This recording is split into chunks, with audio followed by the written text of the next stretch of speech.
so thank you for coming today. I'm going to talk about the Yellowstone National Park geysers. So nature is an amazing and wonderful thing. A popular tourist destination is the Yellowstone National Park. And since March of 2018, there's been an increase in the geysers activity.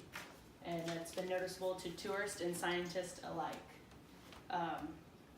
We've all heard of the geyser Old Faithful, and it's known mostly for its predictability.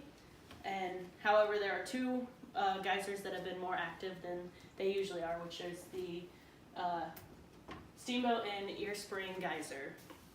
So steamboats in activity had ranged anywhere from 4 days to half a century, and since last year it had erupted anywhere from once a week. So I think in total it fountained 32 times last year and 5 times since the beginning of this year.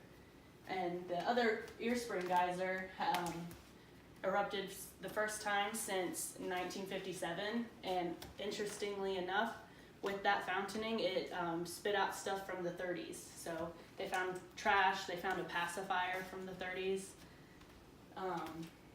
and the reason the activity is interesting is because the geysers aren't that predictable. Michael Pollan, the scientist in charge at the Yellowstone Volcano Observatory, said it's a good lesson in how geysers actually work. As soon as you start to recognize the pattern, it changes. For example, the Steamboat Geyser erupted 2 times in July last year, but 6 times in September. So although they were frequent, they weren't that predictable. And scientists have ideas as to why they're more active, but it has nothing to do with the magma that heats the geysers. And before I get into that, I'm going to explain a little how the geysers work. And Philippa DeMonte, an expert in acoustics, including those of volcanoes, compares geysers to a stove kettle.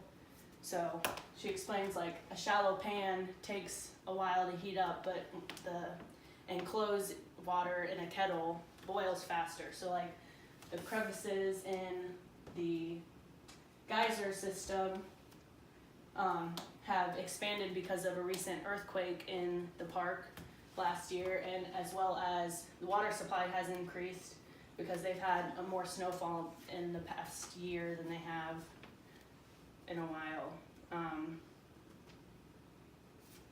So although it's alarming at first to think these volcanoes are more active, it's not as scary as you think, because it's just because of the water supply.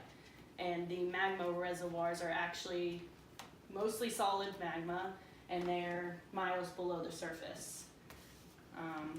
So lastly, I want to thank you all for coming, and I hope that my interest and curiosity for nature has, if not already, made you more interested in nature.